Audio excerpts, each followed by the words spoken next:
ಗುಂಡೂರಾವ್ ಅಂತ ಹೇಳ್ಬಿಟ್ಟು ಈ ರಾಜ್ಯಕ್ಕೆ ಮುಖ್ಯಮಂತ್ರಿ ಆಗಿದ್ದಾರೆ.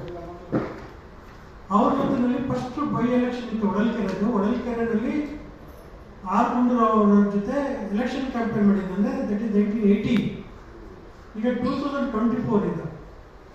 ನಾವು ಸ್ಟೂಡೆಂಟ್ ಲೀಡರ್ ಆಗಿ ಜನಪರ ಕೆಲಸ ಮಾಡಿಕೊಂಡು ಜನ ಸಂಘಟನೆ ಮಾಡಿಕೊಂಡು ಸಮುದಾಯದ ಸಂಘಟನೆ ಮಾಡಿ ಆ ಸಮುದಾಯನ ಪಕ್ಷಕ್ಕೆ ಕನ್ವರ್ಟ್ ಮಾಡಿಸಿದ್ದೀನಿ ನಾನು.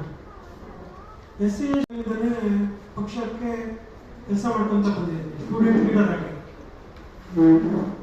ನಂದು first election campaign R Gundurao ಅಂತ ಹೇಳ್ಬಿಟ್ಟು ಈ ರಾಜ್ಯಕ್ಕೆ ಮುಖ್ಯಮಂತ್ರಿ ಆಗಿದ್ದಾರೆ.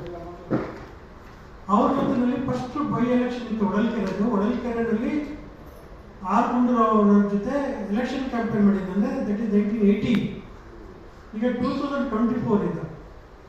ನಾವು ಸ್ಟೂಡೆಂಟ್ ಲೀಡರ್ ಆಗಿ ಜನಪರ ಕೆಲಸ ಮಾಡಿಕೊಂಡು ಜನ ಸಂಘಟನೆ ಮಾಡಿಕೊಂಡು ಸಮುದಾಯದ ಸಂಘಟನೆ ಮಾಡಿ ಆ ಸಮುದಾಯನ ಪಕ್ಷಕ್ಕೆ ಕನ್ವರ್ಟ್ ಮಾಡಿಸಿದ್ದೀನಿ ನಾನು. SC ಸುಮಾರು 40 ವರ್ಷದಿಂದ ಕಾಂಗ್ರೆಸ್ ಪಕ್ಷದಲ್ಲಿ ಕೆಲಸ ಮಾಡ್ತಾ ಇದ್ದೀನಿ. ನಾನು ಹೊಳಲ್ಕೆರೆ ಚಿತ್ರದುರ್ಗ ಜಿಲ್ಲೆಯವನು, ಮಧ್ಯ ಕರ್ನಾಟಕದವನು. ಮಧ್ಯ ಕರ್ನಾಟಕದಲ್ಲಿ ಪರಿಶಿಷ್ಟ ಜಾತಿ ಬಲಗೈ ಜನಾಂಗಕ್ಕೆ ಅಸೆಂಬ್ಲಿನಲ್ಲಾಗಲಿ ಪಾರ್ಲಿಮೆಂಟ್ ಆಗಲಿ ಕಂಟೆಸ್ಟ್ ಮಾಡೋದಕ್ಕೆ ಸೀಟ್ ಕೊಟ್ಟಿಲ್ಲ. ನಾನು ಇಂಜಿನಿಯರಿಂಗ್ ಪದವೀಧರ. ಇಂಜಿನಿಯರಿಂಗ್ ಓದ್ಕೊಂಡು ನಾವು ರಾಜಕಾರಣಕ್ಕೆ ಬಂದಿರೋದು ಆಸ್ ಎ ಸ್ಟೂಡೆಂಟ್ ಲೀಡರ್ ಆಗಿ. ಈಗ ರಾಜ್ಯಸಭೆಯಲ್ಲಿ ನನಗೆ ಪಕ್ಷ ನಾಮಿನೇಟ್ ಮಾಡೋದಕ್ಕೆ ಒಂದು ಅವಕಾಶ ಇದೆ. ಆದ್ದರಿಂದ ನನ್ನನ್ನು ರಾಜ್ಯಸಭೆಗೆ ಪಕ್ಷದಿಂದ ನಾಮಿನೇಟ್ ಮಾಡಬೇಕು ಅಂತ ಪಕ್ಷದ ಮುಖಂಡರಲ್ಲಿ ಕೇಳ್ಕೊಳ್ತಾ ಇದ್ದೀನಿ.